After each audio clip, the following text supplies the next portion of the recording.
Hey friends, my name is Lisa if we haven't met, and if we have, welcome back to my pottery studio. Today I'm going to be working on trimming up this very large dog bowl that I threw in the last video. So if you're hanging out with me when we made that, it is time to take this off the bat and get the bottom trimmed up. I also, in that video, threw this mega platter. It's a very large plate essentially, and it too needs to get trimmed up. So these things could be kind of challenging just because of their general shape. I'm going to show you what I'm going to try to do to trim them, and I'm going to show you how they come off the plaster. So if you're interested, stick around. In the last video when I threw these, I mentioned that I throw everything that has a wide low bottom like this on a plaster bat. That is so that I don't have to worry about getting a wire under it. And the plaster helps pull the moisture out of the clay so that as it dries up, eventually the pot will just pop right off of the bat itself. So this is a good, maybe a little bit softer than leather hard. And what I do to try to pop it off is I just slowly go around the rim, and you can see it's already starting to kind of release. I want to go sort of evenly around it just because I don't want it to warp too much in any one direction. But you can see now that it is pretty much lifting off. And so I'm going to very gently get under it with my hand and get some support in there. But that is how cool it is to throw on a plaster bat. Okay, and this one is drier, so I want this to stiffen up a little bit more. It won't take too long, but it is a little it wants to bend right now. So I'm gonna put it on this plaster. And this is a completely dry plaster bat, so I'm just gonna let this set up here for, I don't know, maybe 15 minutes or so, and it should really help get it to just the perfect consistency for trimming. Now for the water bowl, I can't quite tell if this is ready to pop off yet. So what I do is I usually come and check it pretty frequently just to see how firm it's getting and to make sure it's not getting too dry. Once it's too dry, it just comes off, and then you've got a really way too dry pot to try to trim. So you want to catch it before then. But again, I'm just sort of tapping it around. This one doesn't totally want to release just yet, so it needs a little bit more time. So I just got to thinking, it's like 100 degrees Fahrenheit. I'm in the United States outside right now, and so I think I'm just going to put this outside for like 5-10 minutes. But I'll sit out there or sit close by it and check on it, because we don't want it to dry too quickly. That can happen. So it's so hot out here and it's really dry, but I can already feel it starting to release. Oh, look at that. Popped right off. Okay, so both of these forms are going to be kind of tricky to trim because they have such a wide base. So one of the things that I'm conscious of is that when you're trimming something wide, you're putting pressure in the middle. It's going to slump. It's going to want to go concave on you. So thinking about how I can support the actual bottom, I've got a couple different buckets. So I'm going to start with the dog bowl first, and I've got this bucket that these little things are going to get in the way, so that's not going to work. But I've got this one that I can put in there and flip it over. I've also got this chuck that you can see, or maybe this one has kind of a good base to it. So I'm going to maybe try first putting it on this chuck. Let's see if that works. First, I'm going to put my sticky bat on the wheel, and that's going to help keep the chuck down so it doesn't go flying off. And then this, I'm also worried that that's going to give me some marks that I don't want. Let me see if I have a rag. I'm going to put a rag on top of this. Let's see. I can drape this on there like that. That might be a little better. Well, that was exciting.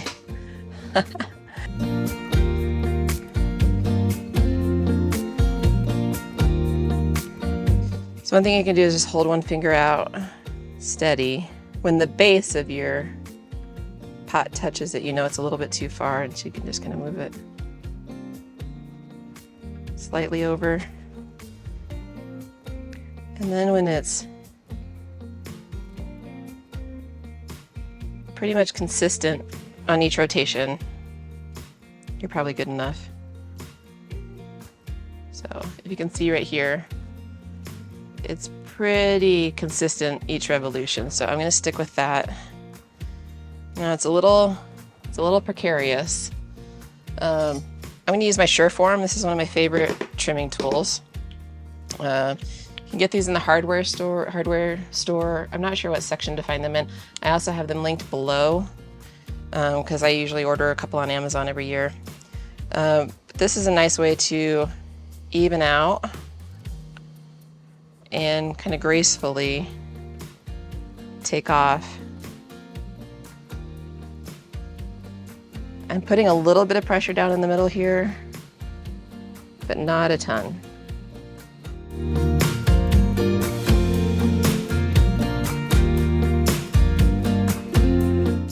Use this, I think it's called a dual tool. I also have this linked below. First, I'm going to establish where I want my foot to be. On wider bottom pots, sometimes I do a double foot. I probably will do that on the big platter, but I think on this one I'll just do one foot ring out at the edge. And so I'm gonna make it a chunkier foot. So I'm kind of defining where that will be. Tapping to kind of get a listen for how much clay I have.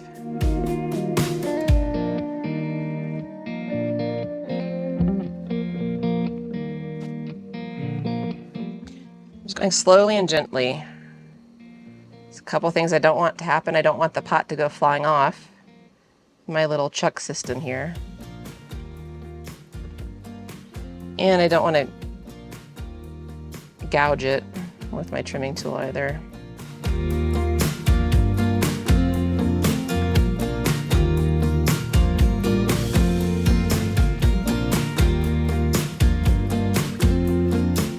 Now I think on the outside, on the bottom, I also kind of want to establish a little bit of a chamfer. I'm going to use my oh my goodness, risky. I'm going to use my Sureform again to kind of, if you ever get those like wobbly, I don't know, I call them trimming warbles, but it gets like kind of wavy and chattery, that Sureform is a great tool to take that out. Okay, I feel like I still have a good amount of clay I can probably remove, so.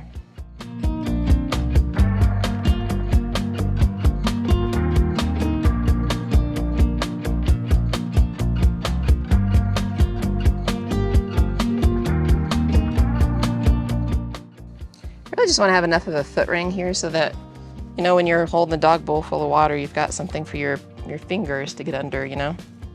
All right, so I have maybe 1/4 of an inch, I think, there, which is about what I was hoping for. So I've got just a little dab of water on my hands. I'm gonna kind of, I don't know, burnish just a little bit, just using the moisture on my fingertips to kind of smooth it out, promote some cracks that you don't want. We've done a lot of work to this point to prevent those S cracks, so. And if you didn't watch the video that I threw this, the video that I recorded when I was throwing this, then you can go back. You don't need to watch it now, but you can go back later. There's some tips in there for how to prevent that S crack that happens after you bisque something, and if it has a wide bottom, you tend to get these like cracks across it. So I'm pretty happy with how this is looking right now. I'm actually honestly a little nervous to push it any further, so I'm gonna call it good. And what I'll do is put this back upright on another bat. You're gonna carefully, right. Whoop, whoop.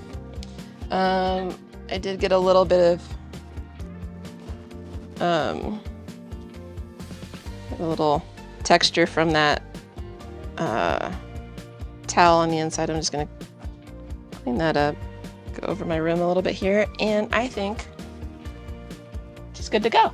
So I'm gonna put this under a piece of plastic to dry very slowly for a little bit, and Let's see what we can do with this big old platter. All right, I have the same concern with this big platter as I did with that dog bowl, with that bottom slumping on me. Although I have a bigger issue in that this platter is bigger than my wheel head. It's also bigger than any bat that I have. So there's a couple things I could do. I could put, let's see, a couple of these plaster bats that I could put up and have it drape over that. Let's see, I also have this bat that has foam thing on it, but it's almost too big for that too. Well, maybe that would work. I don't know if that's gonna give me a lot of support in the very bottom, the very center of it, but I don't think it's gonna hit the rim, so. All right, maybe we try this. Oh God, how am I gonna flip this over? Okay. It's still a little, I don't know. It's kind of where I wanna be to trim, but not. Oh man, what am I gonna do? Okay, how? Tempted to let it stiffen up more, go put it in the sun like I did the dog bowl, but then I'm afraid it's gonna be too dry because this is not very thick. I don't know what to do. Okay.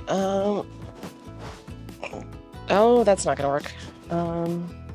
Do I have another choice?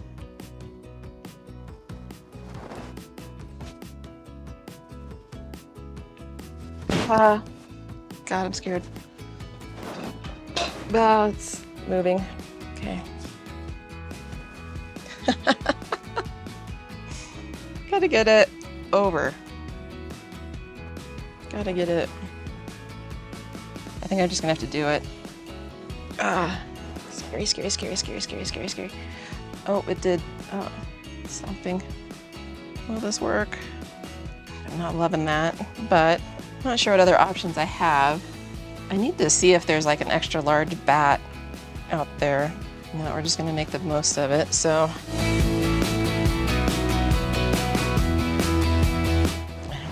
I think we're gonna go for it. All right, so I'm gonna establish on the outside where that foot's gonna be. The great thing about this tool also though is if it's not perfectly centered, any piece really, the Sureform can kind of help create a very centered base just by shaving off the uncentered part of the clay, if that makes sense.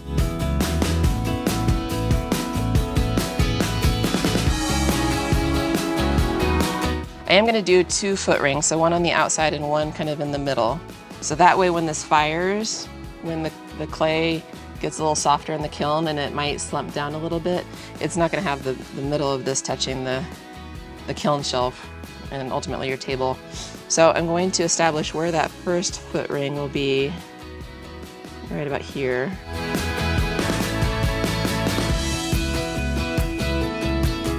Isn't it satisfying when you get those long curls? Oh, I love that so much. And I want to have a hint of that foot from the outside edge as well.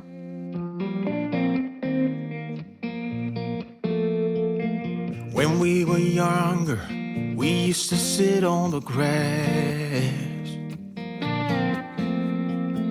among the flowers. We just let the days. I definitely feel like it is. Like there's room in between that foam bat and the bottom. So this might not be the best approach, but. A grip of ourselves and get a job. We didn't care what we were told, cause when we were younger, we used to sit on the grass and go dance. So what's happening is it is kind of like slumping, but when I flip it back over, this foot ring will support it and I'll kind of push it back down. Stay up all night singing. If anyone has any tips for how you guys trim up large, wide, low platters and plates and stuff, I'm all ears. I feel like, yeah, I don't have much left there, so I'm not gonna push it. It's definitely got this thing going, so we're gonna leave her be a little bit. I don't know how this is gonna work out. I'm hoping for the best, but the foot is now wide enough that it will sit on a bat, standard size bat. So I'm gonna try to take the bat off the wheel, the platter with it, and flip it over. All in kind of one good motion here, so. Okay. So what you can see is it looks like a dome. That's not what you want, really, but I'm gonna try to get it to slump back down. I don't know, this might be a fail. We'll see. Let me take it over to the stiff table here. Okay, so I flipped it back over and I kind of like slapped it down a little bit on here, and the slump did come out, but ultimately I think this platter is going to go back in the reclaim. And the reason is because, well, a couple of things. Partially maybe because of how I threw it. When I threw it, the base wasn't this wide. The walls were a little bit wider, and I laid the walls down and kind of pushed, I think I pushed this edge lower. And in doing that, I just didn't have a really good transition here from the wall to the bottom. And so ultimately I've got this really deep kind of moat that's sort of going around it now after it's trimmed up. So it looked okay initially, but then also trimming was, you saw, more challenging. And my foot on the outside got, take this off, this section right in here got way too thin. And so, you know what? I'd rather just start anew, start again, but you can kind of see, I don't know, you can kind of see how I've got this really deep spot right there. So I'm not super happy with it. So the cool thing about clay is you can reuse it. So, oh, you know what? I'll cut it in half. It'll be a teachable moment.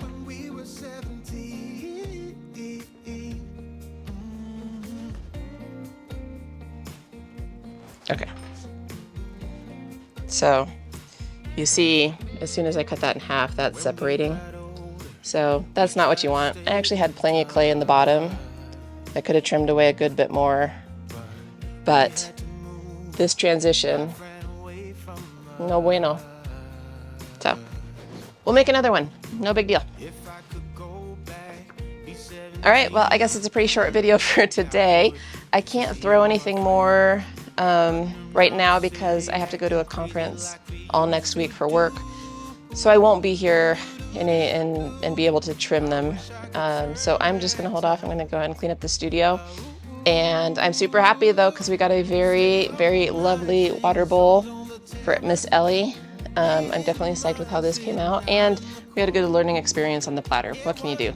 So thank you for hanging out with me again. Leave me a comment, let me know what you think. If you have any tips for trimming large bottom pots, I'd love to hear them. And I hope you're well. Thanks again for being here. It means a lot to me. We'll see you on the next one.